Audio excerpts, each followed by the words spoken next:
hello everyone এতিয়া মই আপোনালোকক দুজোৰ কাপোৰ দেখাম এখিনি কিন্তু সোল্ড আউট হৈ গৈছে ৰাজশ্ৰী হাজাৰিকা ফ্ৰম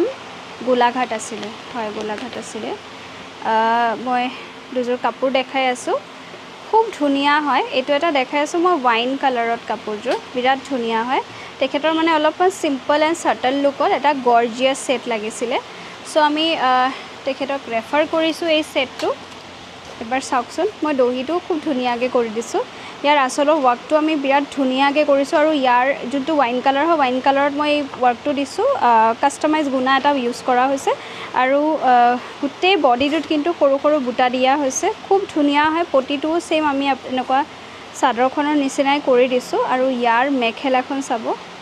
মেখেলাখন খুলি দিও বিৰাট ধুনিয়া হয় মেখেলাখন এখন হৈছে ইয়াৰ মেখেলাখন দেখিছে যথেষ্ট ওপৰলৈকে ওয়াৰ্ক কৰা হৈছে ব্লাউজৰ পিছটো ইমানখিনি ওয়াৰ্ক আছিল ব্লাউজৰ পিছটো নাই বাৰু কাস্টমাৰক ডেলিভাৰ্ড কৰা হ'ল খুব ধুনিয়া হয় যদি আপোনালোকেও বিচাৰে এনেকুৱা কাস্টমাইজ সেট আপোনালোকে কিন্তু আমাৰ নম্বৰত কন্টাক্ট কৰিব